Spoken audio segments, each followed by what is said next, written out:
Have you ever wondered if someone could truly find love again after losing the person they thought they'd spend forever with?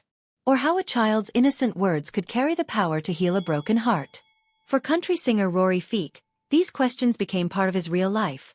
A life shaped by profound love, heartbreaking loss, and surprisingly, a new beginning that no one saw coming.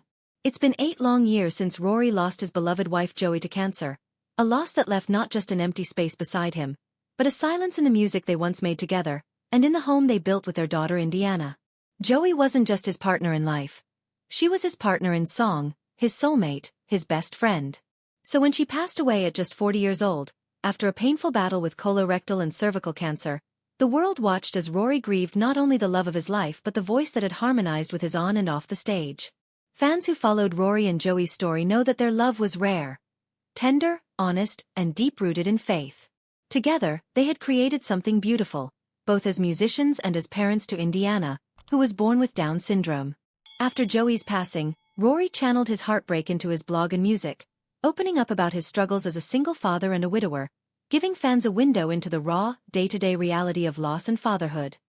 He poured his soul into raising Indiana, holding on to the memory of Joey with every step, never imagining that love might find him again, at least not in this lifetime. But then came Rebecca, a schoolteacher. A quiet, kind-hearted woman who first entered their lives simply as Miss Rebecca, Indiana's teacher and a friend to the family. There were no grand gestures or whirlwind moments. It wasn't a fairy tale romance from the start. In fact, Rory admits he never saw it coming. But sometimes, life has a subtle way of rewriting the chapters we think are already closed. Over time, what began as friendship gently grew into something more. Still, Rory hesitated. He carried a deep loyalty to Joey, and the idea of opening his heart again felt complicated, even impossible. How do you move forward without feeling like you're leaving someone behind? The answer, it turned out, came from the most unexpected place: Indiana herself. In March of this year, while on the way to school, Indiana casually turned to Rebecca and asked the kind of question only a child could ask so sincerely. "Will you marry my daddy?" It wasn't said with pressure or plan, just a wish from a little girl who had loved and lost, who remembered her mommy but also longed for that presence again in her life. For Rory, that moment changed everything. Indiana's words carried a kind of blessing, pure, gentle, and full of hope. And suddenly, the wall he had built around his heart started to crack. Because if his daughter, the one he had fought so hard to protect and raise, could see a future with Rebecca as part of their family, maybe it was time he allowed himself to see it too. On July 14, 2024, under a timber-frame pavilion in Greycliffe, Montana, Rory married Rebecca in a quiet, intimate ceremony. There were no tabloids, no spotlight, just love, faith, and a sense of quiet peace. Rory later shared the story on his blog, not just as news, but as a reflection of how far he had come. He spoke about Rebecca not only as a wife, but as someone who had stepped into a delicate space with grace, as a mother figure to Indiana, as a companion who never tried to replace Joey but instead brought healing where there had been hurt. At the wedding, Rory did something that surprised even Rebecca. He performed a song he had written just for her, titled, "I Do." It was a moment filled with emotion, but for Rory, the most meaningful part wasn't the music.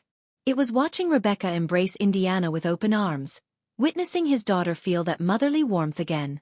That, he said, was the real gift, the unity of their new family, a symbol that life, even after deep sorrow, still has space for joy.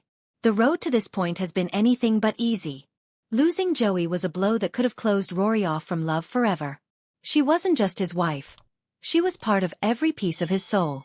The two of them had shared stages and songs, even winning a Grammy for their album, Hymns That Are Important to Us. After her death, Rory continued to honor her by helping release her solo project, If Not For You, and speaking candidly about his grief. Fans respected him even more for his honesty, for showing that strength doesn't always look like moving on.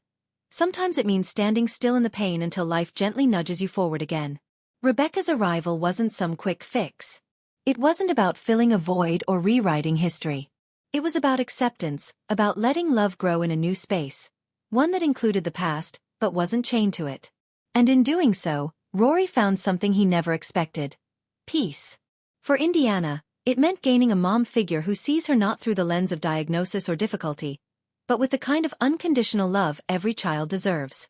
For Rory, it meant feeling joy again without guilt, singing songs not only of remembrance, but of hope. Their story is not just a romantic update. It's a reminder of how life keeps moving, even when we feel stuck in one chapter.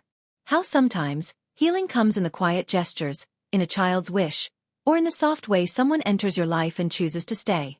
It's a story about resilience, about choosing happiness again even when you thought your heart had already lived its one great love. If this story moved you, if it made you reflect or even smile a little, don't forget to like the video and hit subscribe. We bring you real stories that touch the heart and remind us all that even after sorrow, life can still surprise us with moments of grace. Thanks for watching.